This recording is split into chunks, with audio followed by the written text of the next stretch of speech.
Welcome to competitive exams library. ఇంకేమైనా channel subscribe చేసుకునే వాళ్ళు ఉంటే తప్పకుండా ఛానల్ అయితే సబ్స్క్రైబ్ చేసుకోండి. ఎవరికైనా railway group D test series కావాలనుకుంటే మనకి తెలుగు ఇంగ్లీష్ లాంగ్వేజ్లో మన వెబ్సైట్ అలాగే యాప్లో కూడా 99 రూపీస్కి అయితే ప్రొవైడ్ చేయడం జరుగుతుంది. మీకు లింక్ డిస్క్రిప్షన్లో ఇస్తాను, అందులో ఫ్రీ టెస్ట్ ఉంటుంది. అది రాసి ఎవరికైనా నచ్చినట్లయితే మీరు టెస్ట్ సిరీస్ అయితే తీసుకోవచ్చు. ఈరోజు వీడియోలో మనం 24 జూలై సెకండ్ షిఫ్ట్లో జరిగిన RRB NTPC 7th phase memory based question and answers అయితే చూద్దాం. సో ఎక్కువగా ఇందులో కరెంట్ అఫైర్స్ విషయానికి వస్తే recent current affairs last 6 months అయితే ఎక్కువగా అడుగుతున్నాడు. So next group D exam వాళ్ళు కూడా రీసెంట్ కరెంట్ అఫైర్స్ దాకా కూడా ప్రిపేర్ అవ్వాలి, ఇదైతే గుర్తుపెట్టుకోండి. సో మొట్టమొదటి క్వశ్చన్ వచ్చి FICCI is formed in which year? మనకి ఫిక్కీ అనే సంస్థ ఏ సంవత్సరంలో రూపొందించబడింది అని అయితే అడిగారు. సో ఫిక్కీ అనే సంస్థ మనకి 1927వ సంవత్సరంలో అయితే స్థాపించబడింది. సో ఫిక్కీకి సంబంధించి ఫుల్ ఫామ్ అలాగే ప్రెసిడెంట్ సెక్రటరీ జనరల్ డీటెయిల్స్ ఒకసారి చూసినట్లయితే ఫిక్కీ యొక్క ఫుల్ ఫామ్ వచ్చి federation of Indian chamber of commerce and industry. FICCI యొక్క ప్రెసిడెంట్ వచ్చి ఉదయ్ శంకర్, వైస్ ప్రెసిడెంట్ వచ్చి సంజీవ్ మెహతా, సెక్రటరీ జనరల్ వచ్చి Dilip Chinai. Next, who was the chairman of ISRO when Chandrayaan 2 was launched? Chandrayaan 2 launch అయినప్పుడు ఇస్రో యొక్క చైర్మన్గా ఎవరున్నారు అని అయితే అడిగారు. ఆన్సర్ వచ్చి మనకి అప్పుడు ఇస్రో చైర్మన్గా డాక్టర్ కె శివన్ అయితే ఉండడం జరిగింది. Next, battle of Plassey was fought in which year? Plassey యుద్ధం ఏ సంవత్సరంలో జరిగింది అని అయితే అడిగారు. సో ప్లాసీ యుద్ధం వచ్చి మనకి 1757వ సంవత్సరంలో అయితే జరిగింది. Okay, battle of Plassey year అడిగితే 1757. అలాగే ఇది ఎవరెవరికి మధ్య జరిగింది అని కూడా అడుగుతూ ఉంటాడు. మనకి British East India Company lead by Robert క్లైవ్కు అలాగే against the forces of Sirajuddaula Daula. Okay, Sirajuddaula Daula మనకి నవాబ్ ఆఫ్ బెంగాల్ అలాగే ఫ్రెంచ్ అలయన్స్ వీళ్ళిద్దరికి మధ్య 1757వ సంవత్సరంలో అయితే ప్లాసీ యుద్ధం అయితే జరిగింది.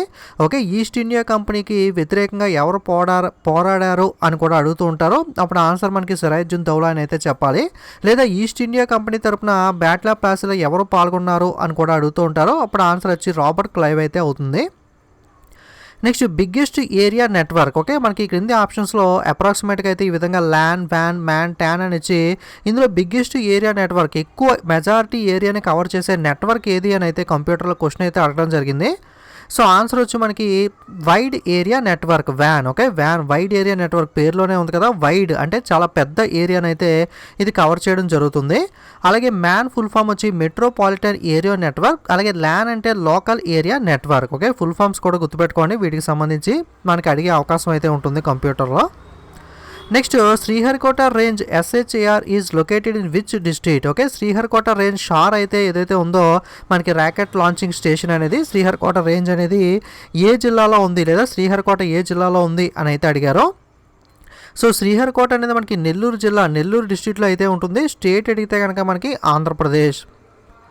నెక్స్ట్, ఐఆర్సిటీసీ ఫుల్ ఫామ్ ఏమిటి అని అయితే క్వశ్చన్ అడగడం జరిగింది. సో ఐఆర్సిటీసీ ఫుల్ ఫామ్ వచ్చి Indian railway catering and tourism corporation. చాలామంది ఐఆర్సిటీసీ వెబ్సైట్ అనేది మనకి రైల్వే టికెట్ బుక్ చేసేటప్పుడు యూజ్ చేసే ఉంటారు, కానీ చాలామందికి ఫుల్ ఫామ్ అయితే ఐడియా ఉండదు. గుర్తుపెట్టుకోండి, Indian railway catering and tourism corporation. Next, Durgesh Nandini book written by dash. Okay, Durgesh Nandini పుస్తక రచయిత ఎవరు అని అయితే అడిగారు. దుర్గేష్ నందిని పుస్తక రచయిత వచ్చి మనకి Bankim Chandra Chatterjee. Next, Quit India movement date. Okay, మనకి క్విట్ ఇండియా ఉద్యమం జరిగిన డేట్ ఏమిటి అని అయితే అడిగారు. క్విట్ ఇండియా మూమెంట్ డే వచ్చి మనకి 8th August 1942. ఓకే, 1942వ సంవత్సరం 8 ఆగస్టున మనకి క్విట్ ఇండియా డే మూమెంట్ అయితే జరిగింది. Next, Looney river originates from. Okay, Looney నది అనేది ఎక్కడి నుండి ఆరిజినేట్ అయింది, మనకి ఏ పర్వతాల నుండి అని అయితే అడిగారు. సో ఆన్సర్ వచ్చి మనకి ఆరావళి రేంజ్. ఓకే, ఆరావళి పర్వతాల నుండి అయితే లూనీ రివర్ అయితే ఆరిజినేట్ అవ్వడం జరిగింది. నెక్స్ట్, ఇన్పుట్ డివైస్ రిలేటెడ్ అయితే క్వశ్చన్ అడగడం జరిగింది. సో ఎగ్జాక్ట్ క్వశ్చన్ ఆప్షన్స్ అయితే మనకి ఐడియా లేదు కాబట్టి ఇన్పుట్ అవుట్పుట్ డివైస్ మనకి output related input device output device related question అయితే అడిగారు. ఇన్పుట్ డివైజెస్ అంటే మనకి మనం కంప్యూటర్కి ఏదైతే ఇన్ఫర్మేషన్ పాస్ చేస్తామో, మనకి మౌస్ ద్వారా మనకి ఏదైనా ఇన్పుట్ అనేది ఇస్తూ ఉంటాం, అలాగే కీబోర్డ్ ద్వారా మనకి మ్యాటర్ ఎంటర్ చేస్తూ ఉంటాం. సో ఇటువంటి వాటిని మనకి ఇన్పుట్ డివైస్ అంటారు. కంప్యూటర్ ద్వారా మనకి ఇన్ఫర్మేషన్ మనకి బయటకు వస్తే కనుక, అంటే కంప్యూటర్ మనకిచ్చే ఇన్ఫర్మేషన్ మనం ఎలా చూస్తాం, మనకి మానిటర్లో డిస్ప్లే ద్వారా చూస్తాం. సో మానిటర్ అనేది అవుట్పుట్ డివైస్ అవుతుంది. అలాగే స్పీకర్స్ ద్వారా మనం సాంగ్స్ అనేవి కానీ మనకి ఏదైనా మాటలు కానీ వింటూ ఉంటాం. సో ఆ స్పీకర్ అనేది కూడా అవుట్పుట్ డివైస్ అయితే అవుతుంది. అలాగే ప్రింటర్ ఉన్నట్లయితే ప్రింటర్ అనేది మనకి పేపర్ బయటకు వస్తుంది కాబట్టి సో ప్రింటర్ అనేది మనకి అవుట్పుట్ డివైస్ అవుతుంది. అలాగే స్కానర్ ద్వారా మనం స్కాన్ చేసే ఇన్ఫర్మేషన్ మనకి కంప్యూటర్కి ఇస్తున్నాం కాబట్టి స్కానర్ అనేది అయితే ఇన్పుట్ డివైస్ అవుతుంది. సో నేను ఆల్రెడీ కంప్యూటర్ బేసిక్స్ మీద అయితే వీడియోస్ చేశాను. ఎవరైనా చూడడం వాళ్ళంటే కంప్యూటర్ ప్లేలిస్ట్ వీడియో అయితే మనకి డిస్క్రిప్షన్లో ఇస్తాను. అక్కడ నుండి కంప్యూటర్ బేసిక్స్ వీడియో అయితే మీరు చూడొచ్చు. So next biggest nuclear power plant in India. Okay, మనకి అతిపెద్ద న్యూక్లియర్ పవర్ ప్లాంట్ భారతదేశంలో ఏది అని అయితే అడిగారు. సో ఆన్సర్ వచ్చి మనకి కుదన్కులం, తమిళనాడు వచ్చి మనకి biggest nuclear power plant in India. Next 48th supreme court chief justice of India. Okay, 48వ సుప్రీంకోర్టు ప్రధాన న్యాయమూర్తి ఎవరు అని అయితే అడిగారు. ఆన్సర్ వచ్చి మనకి ఎన్వి రమణ లేదా Nuthalapati Venkata Ramana. Next Mongolia is in which continent. Mongolia అనేది ఏ ఖండంలో ఉంది అని అయితే అడిగారు. మంగోలియా దేశం అనేది ఏ ఖండంలో ఉంది అంటే మనకి ఏషియా ఖండం. ఓకే, ఆసియా ఖండం ఏషియాలో అయితే ఉండడం జరిగింది. Next cell wall is made up of which component. Okay, మనకి సెల్ వాల్ అనేది దేనితో తయారు చేయబడుతుంది అని అయితే అడిగారు. ఆన్సర్ వచ్చి మనకి cellulose. Next casein protein available in which food. Okay, casein protein అనేది ఎక్కువగా లభించే ఆహారం ఏమిటి అని అయితే అడిగారు.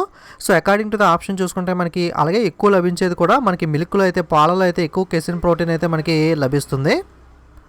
Next which city is call the blue city. Okay, ఏ నగరాన్ని మనకి బ్లూ సిటీ అని చెప్పి ఏ నగరాన్ని పిలుస్తారో అని అయితే అడిగారు. ఆన్సర్ వచ్చి మనకి జోధ్పూర్ సిటీని అయితే బ్లూ సిటీ అని అయితే పిలుస్తారు. Next west central railway head quarters. Okay, west central railway యొక్క ప్రధాన కార్యాలయం ఎక్కడ ఉంటుంది అని అయితే అడిగారు. వెస్ట్ సెంట్రల్ రైల్వే యొక్క ప్రధాన కార్యాలయం మనకి జబల్పూర్లో అయితే ఉంటుంది. Next Brahmo Samaj was established in which year. Okay, బ్రహ్మ సమాజాన్ని ఎప్పుడు స్థాపించారో లేదా ఎక్కడ స్థాపించారో రిలేటెడ్ క్వశ్చన్ అయితే అడిగారు. సో బ్రహ్మ సమాజాన్ని ఎవరు స్థాపించారు అని అడిగితే ఆన్సర్ వచ్చి రాజా రామ్మోహన్ రాయ్ అవుతుంది. ఎప్పుడు స్థాపించారు అంటే 1828 అనేది ఆన్సర్ అవుతుంది. ఎక్కడ స్థాపించారు అంటే కోల్కతా అనేది ఆన్సర్ అయితే అవుతుంది.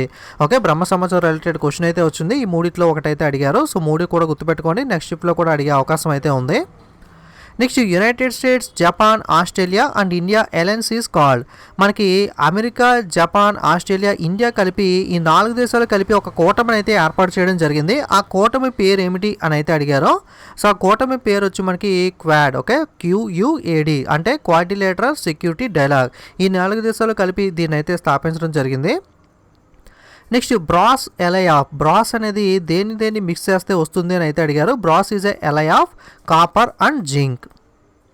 అలాగే silly point is related to which sport. Okay, మనకి సిల్లీ పాయింట్ అనేది అలాగే గల్లీ మనకి ఇటువంటి టర్మ్స్ అనేవి ఏ స్పోర్ట్స్లో ఉంటాయి అని అయితే అడిగారు. సో సిల్లీ పాయింట్ అనే పదం మనకి క్రికెట్లో అయితే యూజ్ చేయడం జరుగుతుంది. Next world food safety day is observed on which date. World food safety day ఎప్పుడు జరుపుకుంటారు అని అయితే అడిగారు. సో ఇంపార్టెంట్ డేస్ మీద డెఫినెట్గా అయితే క్వశ్చన్స్ అడుగుతున్నారు. సో ఆన్సర్ వచ్చి మనకి 7th జూన్ 7 జూన్ అయితే జరుపుకోవడం జరుగుతుంది. Next Rann of Kutch shares border with which country. Rann of Kutch అనేది మనకి ఏ దేశంతో మనకి బార్డర్ని షేర్ చేసుకుంటుంది అని అయితే అడిగారు. రాన్ ఆఫ్ కచ్ అయితే మనకి యాక్చువల్గా గుజరాత్ స్టేట్లో ఉంటుంది. ఇది పక్కన ఉన్న పాకిస్తాన్ దేశంతో అయితే బార్డర్ షేర్ చేసుకోవడం అయితే జరుగుతుంది. నెక్స్ట్ 67th ఫిలింఫేర్ అవార్డు రిలేటెడ్గా ఒక క్వశ్చన్ అయితే అడిగారు అన్నారు. ఎగ్జాక్ట్ అయితే ఐడియా లేదు. అలాగే ఆస్కార్ రిలేటెడ్ కూడా ఒక క్వశ్చన్ అయితే వచ్చింది అన్నారు. సో ఫిలిం అవార్డ్స్ మీద కూడా క్వశ్చన్స్ అయితే వస్తున్నాయి. ఆల్రెడీ ఫిలిం అవార్డ్స్ అన్నీ కూడా నేను వీడియో చేసి ఒక ప్లేలిస్ట్ క్రియేట్ చేశాను. ఒకసారి మీరు ప్లేలిస్ట్లోకి వెళ్తే మీరు చూడొచ్చు. అక్కడ నుండి ఆ వీడియోస్ అన్నీ కూడా చూడండి. డెఫినెట్గా ఫిలిం అవార్డ్స్ నుండి అయితే మనకి క్వశ్చన్స్ అయితే గ్రూప్ డీలో కూడా అడిగే అవకాశం అయితే ఉంది. ఓకే, ఇది ఈరోజు మనకి సెకండ్ షిఫ్ట్లో జరిగిన memory based question and answers అనేవి. ఎవరైనా ఎగ్జామ్ అటెండ్ అయిన వాళ్ళు ఉంటే ఖచ్చితంగా వీడియో కింద కానీ లేదా నాకు ఇన్స్టాగ్రామ్లో కానీ క్వశ్చన్స్ అయితే సెండ్ చేయండి. సో నేను వీడియో చేయడానికి అయితే హెల్ప్ఫుల్ అవుతుంది. సో ఆ వీడియో అందరికీ కూడా మనకి యూజ్ అయితే అవుతుంది. ఓకే, అలాగే మన ఛానల్లో గివ్అవే అనేది కూడా నడుస్తుంది. ఆ గివ్అవేలో విన్ అయిన వాళ్ళకి మనకి 25 మందికి 1 year పాటు ఇయర్లీ సబ్స్క్రిప్షన్ అయితే ఉంటుంది. ఆ సబ్స్క్రిప్షన్ ద్వారా మీరు IBPS బ్యాంక్ ఎగ్జామ్స్ కానీ SSC రైల్వే ఎగ్జామ్స్ ఇలా అన్ని టెస్ట్ సిరీస్ కూడా 1 year పాటు యాక్సెస్ చేసుకోవచ్చు. అలాగే 25 మెంబర్స్కి రైల్వే ప్రీవియస్ చాప్టర్ వైజ్ మనకి PDF తెలుగు మీడియం కూడా ప్రొవైడ్ చేయడం అయితే జరుగుతుంది. వీడియో లింక్ డిస్క్రిప్షన్లో ఇస్తాను. ఏమన్నా చూడని వాళ్ళంటే వీడియో చూసి గివ్అవేలో అయితే పార్టిసిపేట్ అవ్వండి. అలాగే వీడియో నచ్చితే తప్పకుండా లైక్, కామెంట్, షేర్ చేయడం మర్చిపోకండి. ఇలాంటి మరిన్ని వీడియోస్ మిస్ అవ్వకూడదు అనుకుంటే తప్పకుండా ఛానల్ని సబ్స్క్రైబ్ చేసుకుని పక్కనున్న బెల్ ఐకాన్ మీద క్లిక్ చేసి ఆల్ అనే బటన్ మీద ట్యాప్ చేసినట్లయితే నేను కొత్తగా వీడియో అప్లోడ్ చేసినప్పుడు మీకు నోటిఫికేషన్ అయితే వస్తుంది. అలాగే Telegram, Instagram, Facebook, Twitter links కూడా డిస్క్రిప్షన్లో ఉన్నాయి. లేదా మీకు టెలిగ్రామ్, ఇన్స్టాగ్రామ్ లింక్స్ వర్క్ అవ్వకపోతే కనుక డైరెక్ట్ యాప్లోకి వెళ్ళి కాంపిటేటివ్ ఎగ్జామ్స్ లైబ్రరీని సెట్ చేసి మన ఛానల్ లోగో చూసి మీరైతే జాయిన్ అవ్వచ్చు. Okay, thanks for watching.